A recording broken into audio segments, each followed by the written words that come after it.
environmental damage stops being the background scenery and becomes part of the legal and evidentiary analysis itself. No one can act with impunity. These are crimes that are beyond the pale. We are talking about human beings. We're not talking about numbers. We need a court. That's as simple as that. This is Asymmetrical Haircuts, your international justice podcast with Janet Anderson and Stephanie van den Berg. This episode was produced in partnership with justiceinfo.net. All rise.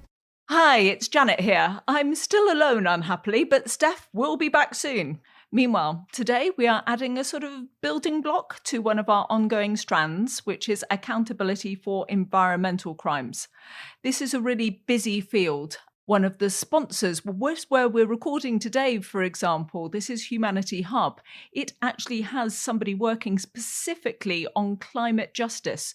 And that's a new job that they've put in here because there's just so much going on in this field.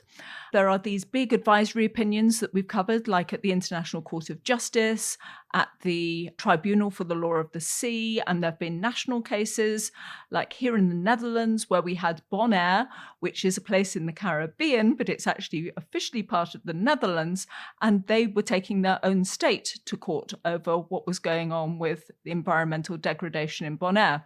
So the show notes this time, which I'm going to leave to my producer, Margarita, or maybe to our new member of the team, Sam Maguire, who's joining us as well. And you might see him actually because we'll take a screenshot of this picture for our website. We're going to make sure that they're really full of all of the different stuff that we've been covering. So if you do a search on climate and the Asymmetrical Haircuts podcast, you could find all of these different podcasts. But after all of that self-promotion, I'm just going to say that today, actually, what's going on is what is happening at our local court, which is the International Criminal Court, the ICC, and whether we might actually see some environmental crimes being prosecuted there.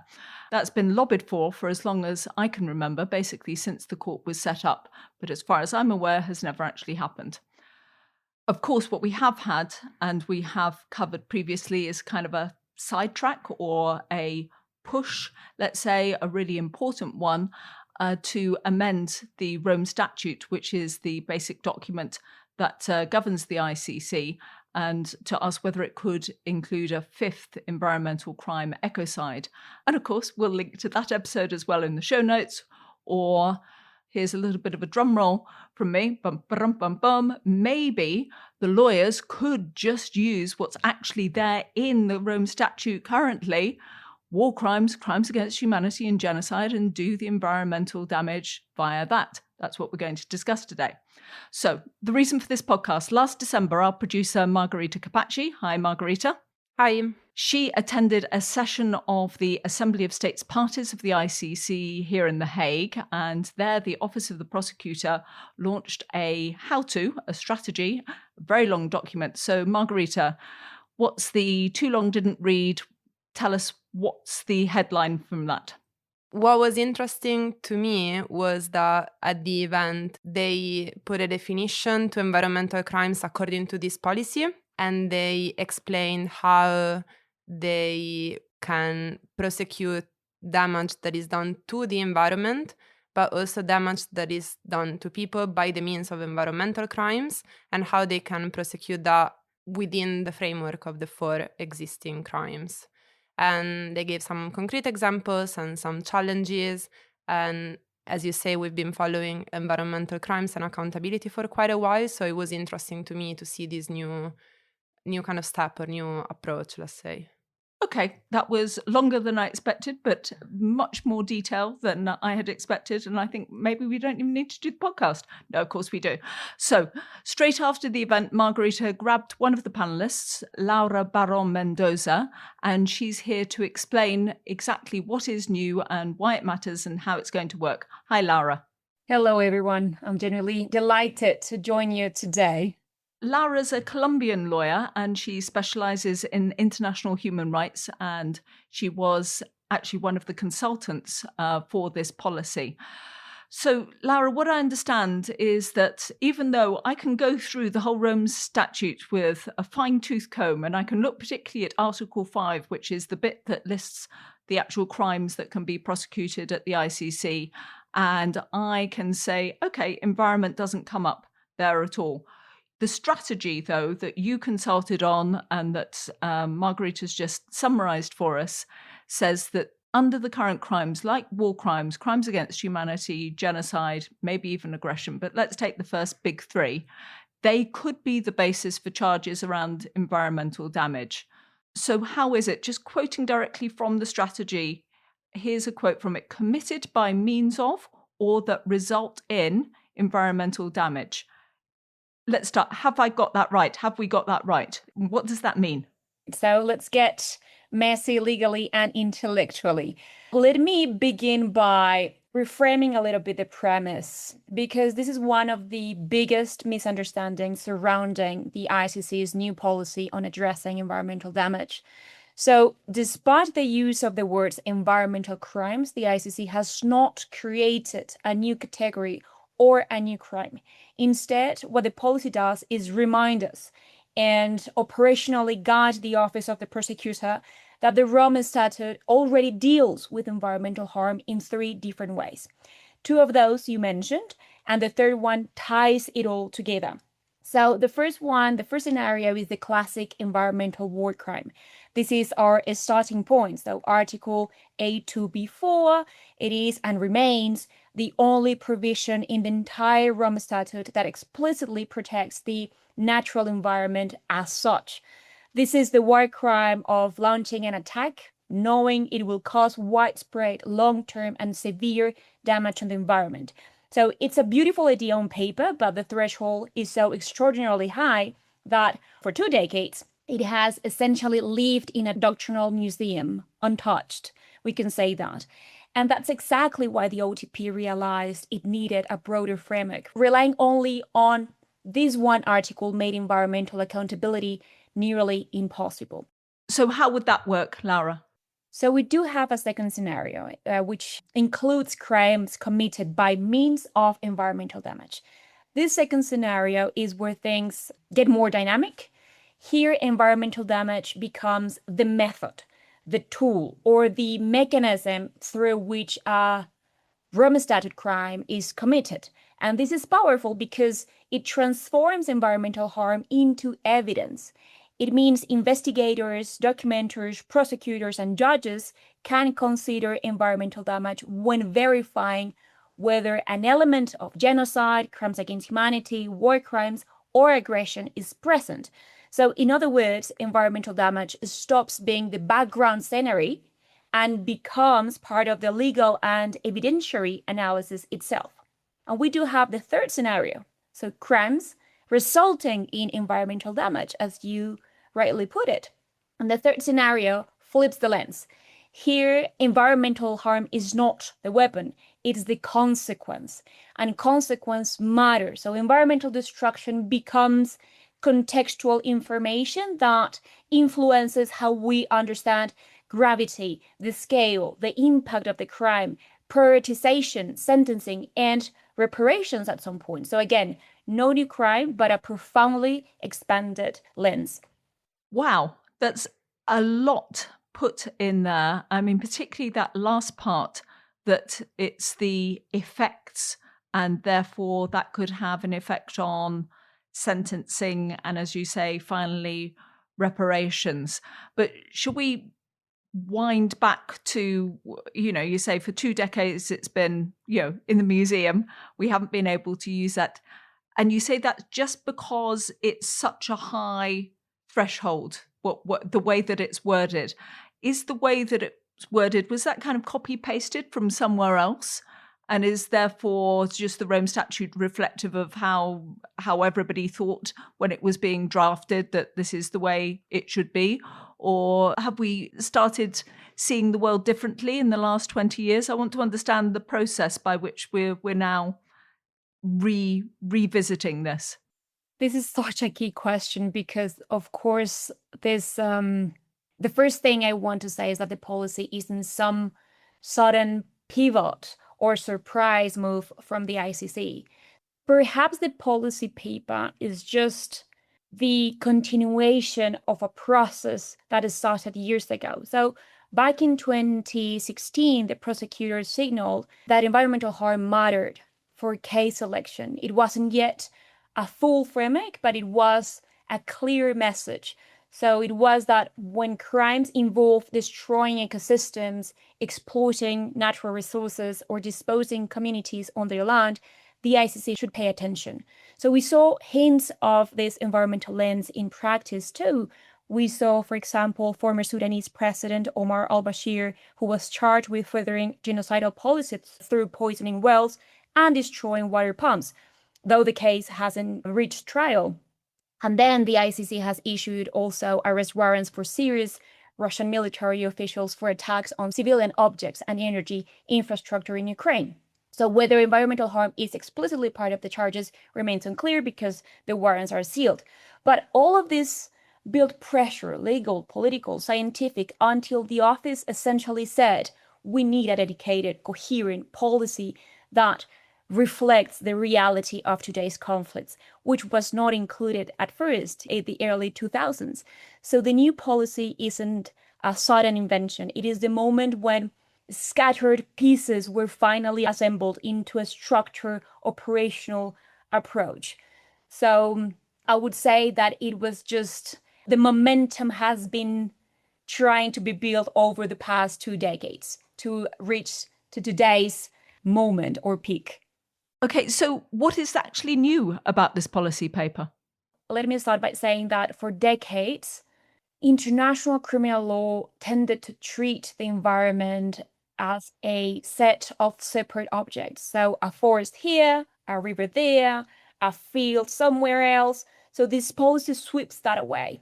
It adopts a much more holistic perspective, one that reflects how scientists describe environmental systems today as interconnected, dynamic, constantly interacting networks. So instead of focusing on isolated features, the policy recognizes that conflict disrupts entire systems, water cycles, food webs, soil health, air quality, species populations, and of course the services ecosystems provide to all of us. But it also expands how we understand who is harmed. It acknowledged that environmental destruction affects not only human survival, but also non-human species, so animals, biodiversity, and the cultural and spiritual relationships communities have with their lands. So it doesn't create new rights for nature, no, but it does open space for a much richer understanding of harm across all 4 crimes in the ICC's jurisdiction. And this is one of the most groundbreaking parts of the policy because it kind of modernizes the entire evidentiary toolbox. So in the past, documenting environmental harm in conflict was incredibly difficult. You needed scientists, specialized equipment, a long-term data, all things that are hard to access in especially war zones. But the new policy tackles that head on. It commits the office to working with environmental scientists, toxicologists, climate specialists, public health experts, hydrologists, satellite analysts, ecological survey teams, and even local and indigenous knowledge holders. It also normalizes using open source intelligence, for example, often the only feasible way to gather early evidence when boots on the ground aren't an option. So perhaps the most significant shift in this is that the policy encourages the use of best available science, including indigenous knowledge as such. Starter for however many dollars you want to put on this, what's going to be the first case that you see emerging from this new policy? That's a very tough question because, of course, every single case could have an environmental dimension for sure. But let me say that we can have, for instance, with crimes against humanity, we can have 2 specific cases. One, Sudan, and second, Gaza. So in Sudan, we do have that since April 2023, Sudan has seen systematic attacks on water systems. Water has been weaponized in 2 different ways, perhaps I can say, deliberately by armed groups seizing reservoirs, destroying treatment plants, and cutting water access to major urban centers and displacement camps, and indirectly through the collapse of infrastructure leading to cholera outbreaks, for example, famine conditions, and mass displacement. So under the policy, this kind of environmental destruction is no longer just as humanitarian crisis. It can become evidence of crimes against humanity if it forms part of a widespread or systematic attack on civilians, of course. And then Gaza is also an example. So in Gaza, the destruction of wastewater plants, desalination facilities, farmland, and essential ecosystems has created environmental collapse with long-term impacts on water access, food systems, and public health. And this matters legally because crimes against humanity can be committed through coercive conditions, including those created by environmental degradation or destruction. So if they contribute to displacement, for example, or persecution or other inhuman acts, then we will have a case. And perhaps I can mention the most commented case, which is the Kakhovka Dam destruction in Ukraine in 2023. So this is widely considered the strongest candidate for the ICC's first environmental war crime case. The dam's destruction caused massive flooding, long-term ecological damage, contamination of water systems, destruction of agricultural land, and the military advantage appears minimal compared to the scale of the harm. But here's the challenge. Article 82b4 remains a doctrinal labyrinth, as we were saying at the beginning. So the terms widespread, long-term, and severe are undefined, and the threshold is cumulative, and the intent is notoriously difficult to prove. So even though the Kakhovka is the clearest case we've seen, attribution, long-term ecological assessments, and legal interpretation remain significant hurdles. So the policy helps. It brings in science, satellite imagery, cumulative impact analysis, but it cannot rewrite the status high bar in this case. And you mentioned that we should see potentially the Office of the Prosecutor consulting with Indigenous leaders and actually understanding the Indigenous perspective, their knowledge of their own environment and what's actually been going wrong there. Can you imagine where we might see an impact? I mean, you yourself are from Colombia. Is this actually going to make a difference, do you think, to what's going on for Indigenous communities there or maybe somewhere else in Latin America? For sure. Well, this is where things get exciting, actually, because the ICC's new policy resonates deeply with what Colombia has already begun to articulate through its transitional justice system. So the policy explicitly acknowledged that environmental harm do not impact all groups equally. It states clearly that the worst effects fall on marginalized groups, including Indigenous peoples, who are more dependent on and interconnected with their ecosystems. It also highlights that when analyzing environmental crimes, the ICC will emphasize the rights, both individual and collective, of groups with a particularly close relationship to their natural environment. But the policy goes further, and it takes me back to what we were saying. It recognizes that environmental crimes are complex and require an interdisciplinary approach, including, for example, environmental science, yes, but Indigenous knowledge systems. And the policy also commits to relying on diverse forms of evidence that includes testimony and perspectives from Indigenous peoples themselves, something that the Special Jurisdiction for Peace in Colombia has already done. And I can share with you one of the clearest examples in Colombia, which is the case 02 in the Agua territory. So one of the clearest examples of how environmental harm intersects with Indigenous rights is this case that I just mentioned, which investigates crimes in areas largely inhabited by Indigenous people, such as the Agua, along with Afro-Colombian and Campesino communities. So the JEP has already charged former FARC-EP members with environmental destruction as a war crime, recognizing that violence wasn't only against people, but it was also against the territory itself. And here is something very important, because the Hep treated was ancestral territory, the Katsasu, as a victim itself.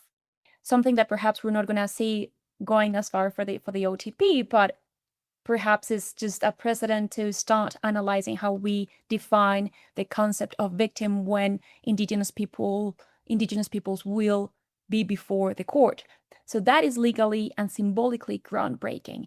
The findings of this case describe patterns of harm such as deliberate oil spills that contaminated rivers, mangroves, and coastal ecosystems, gold mining operations promoted or controlled by armed groups, destruction of soil, forest, water sources, but also connected to the damage to sacred sites and a space of cultural and spiritual significance, which caused also displacement, killings, and threats used to control natural resources and the territory. So in other words, environmental destruction was not incidental, but it was a method of domination and territorial control.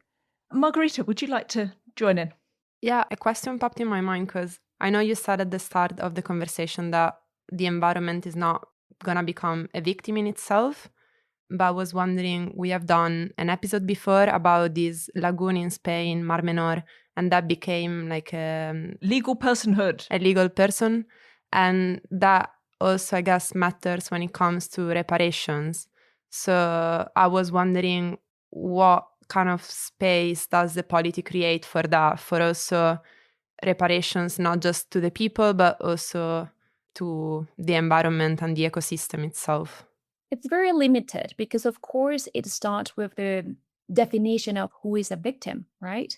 And for the ICC, humans are the victims, right? But I do believe that there's an entry point to start considering, for example, collective reparations when it comes to indigenous peoples here, or even when it comes to Colombia, we talk about Afro-Colombians.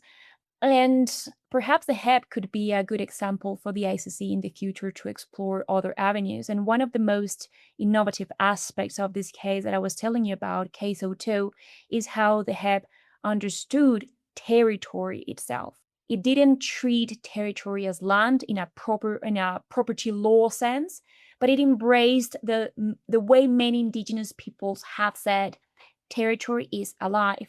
It is social, it is ecological, it is spiritual and relational, and it is not separate from the people. So the people and the territory exist together. So for them, when you say humans and when you say territory, we're basically talking of this relationship between both of them. So that has enormous legal impacts on the definition of victim per se. And the HEP used what is called a relational ontological approach, which recognizes that the destruction of forests, rivers, and sacred spaces is simultaneously the destruction of identity, community structures, and cultural continuity. So this approach allowed the HEP to fully grasp the magnitude of the harm, and perhaps, why not, one day in a couple of years, we will see the OTP also addressing or having the same approach. For now, it's quite limited. Whenever I hear somebody starting talking about what's been going on in Colombia at the JEP, the HEP, as you call it, I'm feeling really guilty because we haven't done a series of podcasts on it yet. But definitely we must do. Wondering also, though, in connection maybe with Indigenous communities, we've been doing a series particularly on corporate crimes, and we looked at some other places in South America, and we were wondering whether this policy might lead to more investigations which could be connected to alleged corporate responsibility. But it couldn't be corporate responsibility, could it? It would have to be individual criminal responsibility. But what do you see potentially happening there? Well, let me start by saying, yes, South America is a fascinating region when we talk about corporate responsibility. And not just in South America, we also see it all over the globe, right? But the region is a fascinating, almost emblematic case study of how corporate power, environmental devastation, and human rights abuses can intertwine. What the ICC's new policy does is bring corporate decision makers into a much sharper focus. So it doesn't change the rule that companies themselves can't be prosecuted, as you say it, but it absolutely strengthens the possibility that people inside those companies, the executives, the financiers, the planners, can be held accountable when their choices help produce environmental harm connected to Rome Statute crimes. So one of the most powerful and perhaps overlooked aspects of the policy is the way it explicitly affirms that corporate actors can be individually criminal responsible. That means if someone in a boardroom authorizes an operation that destroys critical ecosystems, or it turns a blind eye to extraction in an area controlled by armed groups, or profits from environmental destruction that forcibly, for example, again, displaces communities, that person is not safely insulated by the corporate structure. This is particularly significant in South America, where high-risk economic activities like gold mining, oil extraction, agribusiness, cattle expansion, and even logging often take place in territories inhabited by indigenous peoples, Afro-descendant communities, and rural communities. So this new policy gives the ICC a robust framework to examine whether the environmental impacts of these activities intersect with any of the 4 Rome Statute crimes. So the ICC already had jurisdiction over individuals, but the policy sharpens the tools needed to investigate and prosecute corporate-linked environmental crimes. And here's what perhaps changes in practice. First, corporate officers can be prosecuted, as I was saying, when their decisions contribute to Rome Statute crimes involving environmental harm, and superior responsibility applies to civilian leaders too, meaning that executive could be held responsible for failing to prevent or stop environmental crimes committed under their authority. And the Office of the Prosecutor now has a financial investigation unit, a major step which allows investigators to trace, for example, supply chains, funding flows, and corporate structures behind environmental destructive operations. It's all sounding quite amazing. Let's be clear, though. What are the challenges to actually making this policy deliver something? What's standing in the way? A lot. I can start by saying that we have to acknowledge the obvious. The ICC is not a well-resourced institution. Environmental investigations are not quick, cheap, or simple. They require scientific sampling, long-term ecological monitoring, satellite analysis, toxicological studies, and teams of experts who can interpret all of that. And these cases are expensive, time-consuming, and technically complex. So the ICC is already stretched thin with its existing caseload. That, I would say, it is the first challenge. A second challenge, perhaps, is the dependence on state cooperation. And this is an old challenge, wearing new clothes, basically. The ICC depends on states to cooperate. And let's be honest, these states where the worst environmental harms occur are often the least enthusiastic about opening their doors to investigators. Sometimes the state is directly implicated. Sometimes the harm happens in areas controlled by armed groups. Sometimes the state just doesn't want external scrutiny of extractive industries or military operations. So no amount of policy innovation can replace the need for cooperation on the ground. A third challenge, I would say, it is geopolitics and jurisdictional gaps. Geopolitics still shapes what the ICC can or cannot touch. So many of the conflicts with catastrophic environmental consequence fall outside the ICC jurisdiction, either because the state isn't a party of the Rome Statute or because the Security Council would never refer the situation.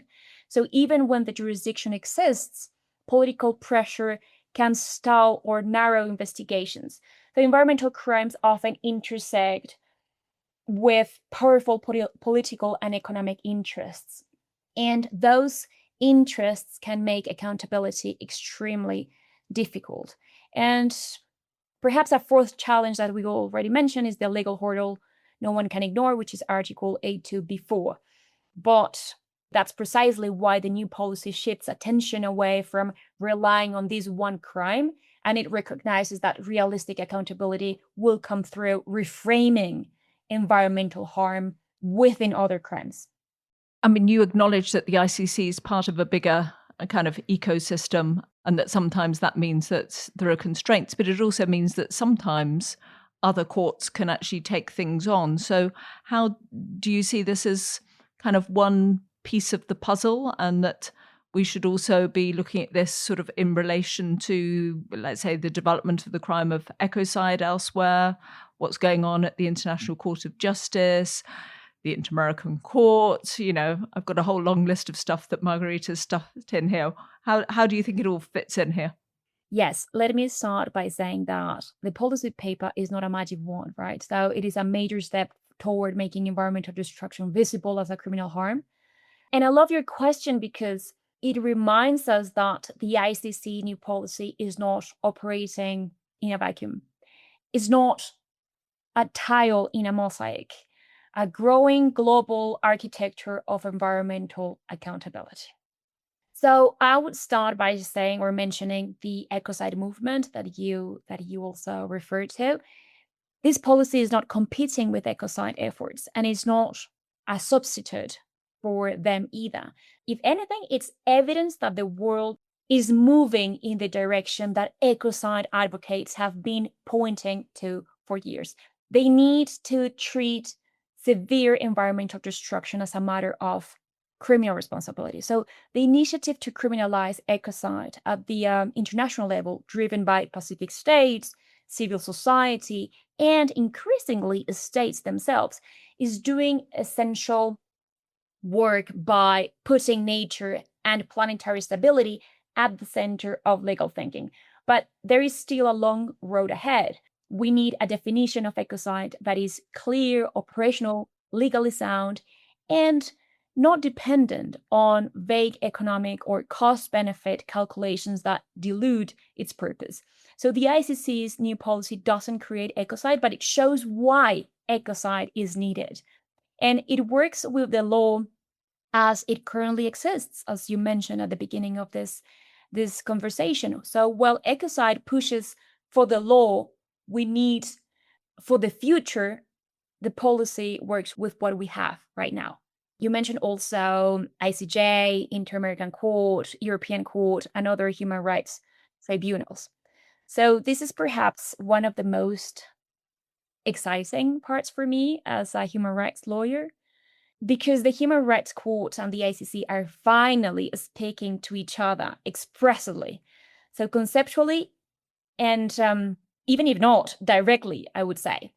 So the ICJ, the Inter-American Court, the European Court, and even the African regional bodies have been issuing grounding decisions and advisory opinions that recognize environmental protection as a human rights obligation, the climate crisis as a legal challenge, and the responsibility of states to prevent and remedy ecological harm. So these courts are mapping the human rights dimensions of environmental devastation. The ICC, meanwhile, is mapping the criminal dimensions. So put those together and you get a much more complete picture.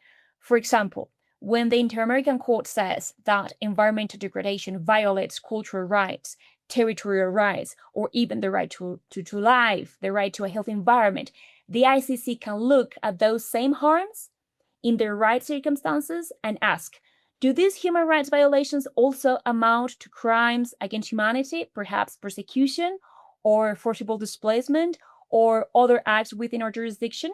So this is the puzzle coming together.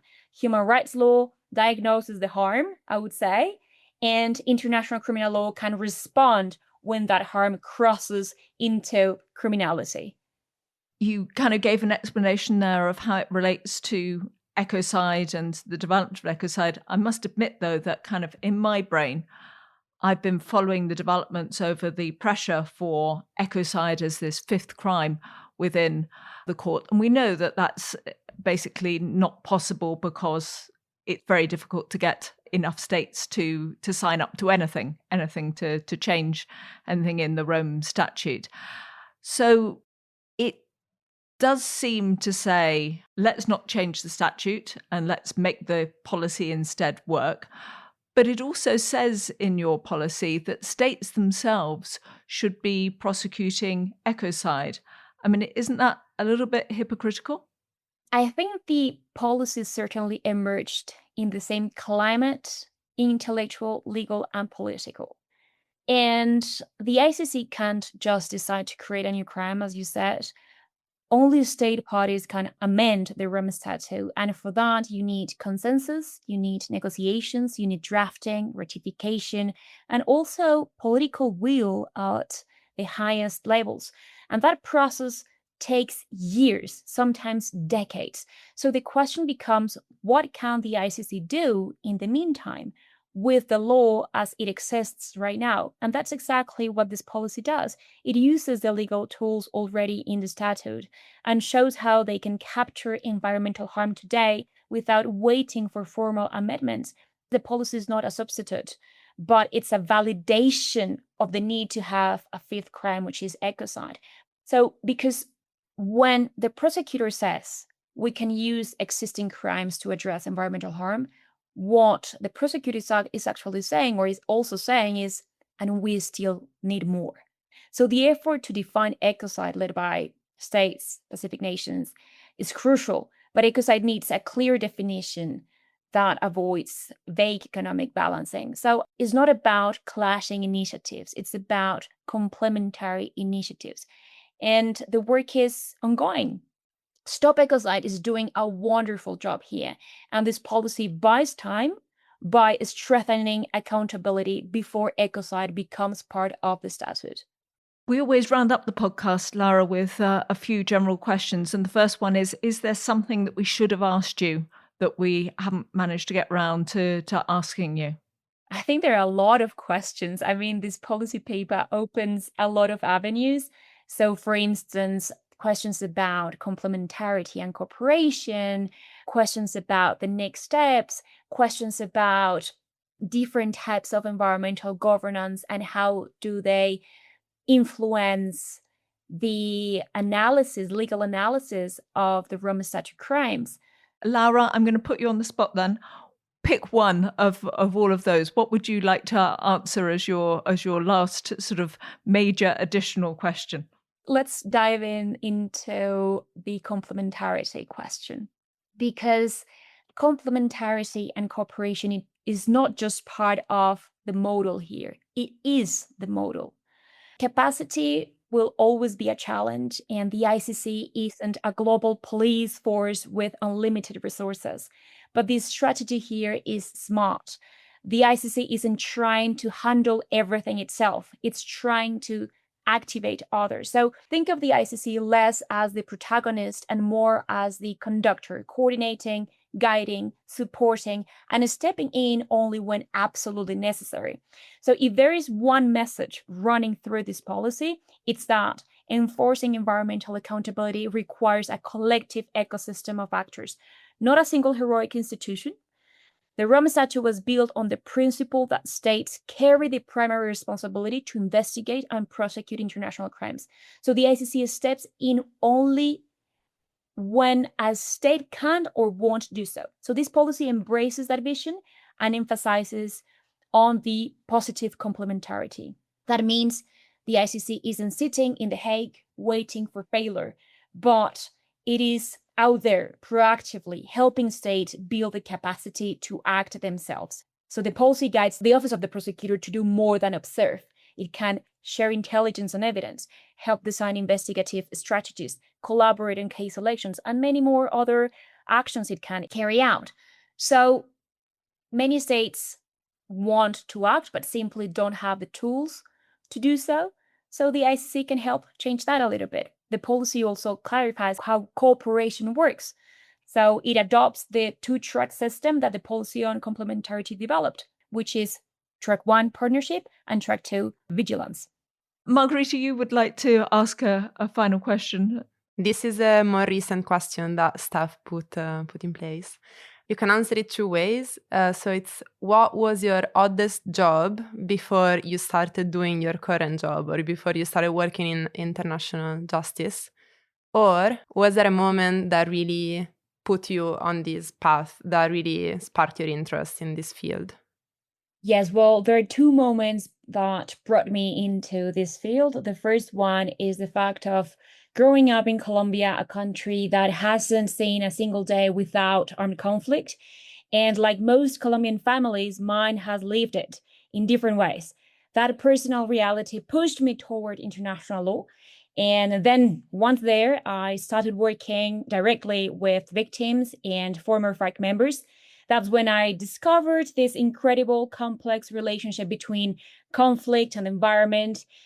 And I saw not only how war harms ecosystems, but also in a strange, paradoxical way, how conflict can sometimes end up protecting them, those ecosystems. So it depends on the resources in the territory, local political dynamics, even rebel commanders' personal ideology. So that's what led me to my current work on rebel environmental governance.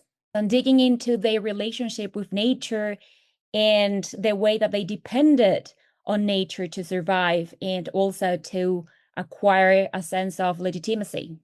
And the final question is there something that you're reading at the moment or listening to or watching that you would like to share with everybody? It can be something that's in this field, or it can be something that's completely other that you use to get away from this field. Yes, I do have a fantastic recommendation. It is The 7 Moons of Mali Almeida. It's part historical fiction, part supernatural thriller, and completely unforgettable. So it throws you right into the Sri Lankan Civil War in the 1990s. And the whole story unfolds in this afterlife as the main character tries to solve his own murder and decides whether to let go or try to influence the world he left behind. It's a gem, I assure you, Janet. Yeah, great book. Thank you so much. So, Laura, thank you so much for spending time with us this Friday afternoon to actually, go through one of these enormous pieces of work that gets put in at the ICC. And then, I think often people like us wonder what happens next. So I think at least we have some indication now of what we should expect in terms of direction within the court. And to be honest, I'm quite excited. I think this sounds quite interesting. Should be quite good to watch this over the next few years. Will we see you here in The Hague, do you think, sort of trying to kick it into touch? Perhaps I might let you know whenever I come to The Hague again. Great. Thank you so much for your time, Laura. Much appreciated. And thank you, Margarita, for setting this up and for stepping in and being a bit of Steph. Thank you, Janet, for having me again. And thank you, Laura, so much for joining us. It was really interesting. No, thank you so much for having me. It's been a joy to be the guest in this wonderful, curious, sharp-edged podcast universe. And whenever you want to talk about the HEP, let me know. Will do. Just to say that if you are enjoying this podcast and you'd like to give us a bit of extra support, you can head over to our Support Us page where you can give us a tip, or you can follow us on Patreon and you can download our newsletter. And we really appreciate everybody who gives us a bit of extra support there.